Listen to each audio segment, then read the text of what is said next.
ನಮಸ್ಕಾರ,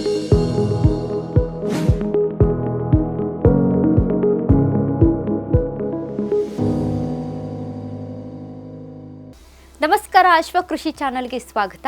ನಾನು ವನಿತಾ.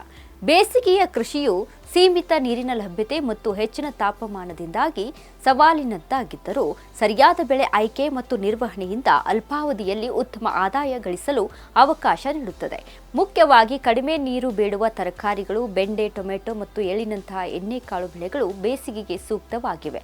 ಹನಿ ನೀರಾವರಿ ಪದ್ಧತಿ ಬಳಸಿ ನೀರನ್ನು ಉಳಿಸಬಹುದು ಮತ್ತು ಮಲ್ಚಿಂಗ್ ಮೂಲಕ ಮಣ್ಣಿನ ತೇವಾಂಶವನ್ನು ಕಾಪಾಡಿಕೊಳ್ಳಬಹುದು. ಬೇಸಿಗೆಯಲ್ಲಿ ಬೆಳೆಯಬಹುದಾದ ಪ್ರಮುಖ ಬೆಳೆಗಳನ್ನು ನೋಡೋದಾದರೆ ತರಕಾರಿ ಬೆಳೆಗಳು ಬೆಂಡೆಕಾಯಿ, ಟೊಮೆಟೊ, ಹೀರೆಕಾಯಿ, ಹಾಗಲಕಾಯಿ, ಸೌತೆಕಾಯಿ ಮತ್ತು ಕಲ್ಲಂಗಡಿ ಬೇಸಿಗೆಯಲ್ಲಿ ಹೆಚ್ಚು ಬೇಡಿಕೆ ಇರುವ ಮತ್ತು ಕಡಿಮೆ ಅವಧಿಯಲ್ಲಿ ಬರುವ ಬೆಳೆಗಳು.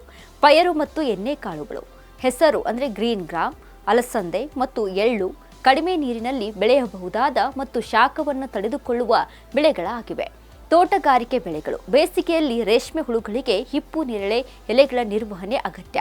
ಬೇಸಿಗೆ ಕೃಷಿಯ ನಿರ್ವಹಣೆ ಸಲಹೆಗಳನ್ನು ನಾವು ನೋಡೋದಾದರೆ ನೀರಿನ ನಿರ್ವಹಣೆ ಪ್ರತಿ 3 ರಿಂದ 4 ದಿನಗಳಿಗೊಮ್ಮೆ ನೀರಾವರಿ ಅಗತ್ಯವಿರುತ್ತದೆ. ಭಾರಿ ಬಿಸಿಲಿನಿಂದಾಗಿ ಮಣ್ಣಿನಲ್ಲಿ ತೇವಾಂಶ ಬೇಗ ಆವಿಯಾಗುವುದರಿಂದ ನೀರಿನ ನಿರ್ವಹಣೆ ಬಹಳ ಮುಖ್ಯವಾಗುತ್ತೆ. ಹಾಗಾಗಿ ಮಲ್ಚಿಂಗ್ ಅನ್ನು ಮಾಡಬೇಕು. ಮಣ್ಣಿನ ತೇವಾಂಶವನ್ನು ಕಾಪಾಡಲು ಮತ್ತು ಕಳೆಗಳನ್ನು ನಿಯಂತ್ರಿಸಲು ಒಣಗಿದ ಎಲೆಗಳು ಅಥವಾ ಪ್ಲಾಸ್ಟಿಕ್ ಶೀಟ್ ಬಳಸಿ ಮಲ್ಚಿಂಗ್ ಮಾಡಿ ಪೋಷಕಾಂಶಗಳ ನಿರ್ವಹಣೆಯನ್ನು ಮಾಡಬೇಕಾಗುತ್ತೆ.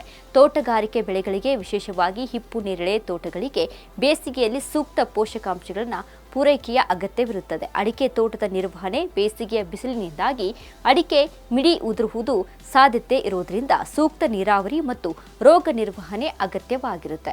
ಹೆಚ್ಚಿನ ಬೇಡಿಕೆ ಇರುವ ತರಕಾರಿಗಳನ್ನು ಬೆಳೆಯುವ ಮೂಲಕ ಬೇಸಿಗೆಯಲ್ಲೂ ರೈತರು ತ್ವರಿತ ಆದಾಯವನ್ನು ಅಂದರೆ 90 ರಿಂದ 100 ದಿನಗಳಲ್ಲಿ ಗಳಿಸಬಹುದಾಗಿದೆ. ಹಾಗಾಗಿ ಆದಷ್ಟು ಭೂಮಿಯನ್ನು ತಂಪಾಗಿ ಇರಿಸಿಕೊಳ್ಳಲು ಸಾವಯವ ಕೃಷಿ ಪದ್ಧತಿಯಲ್ಲಿ ಕೃಷಿಯನ್ನು ಮಾಡುವುದು ಉತ್ತಮ.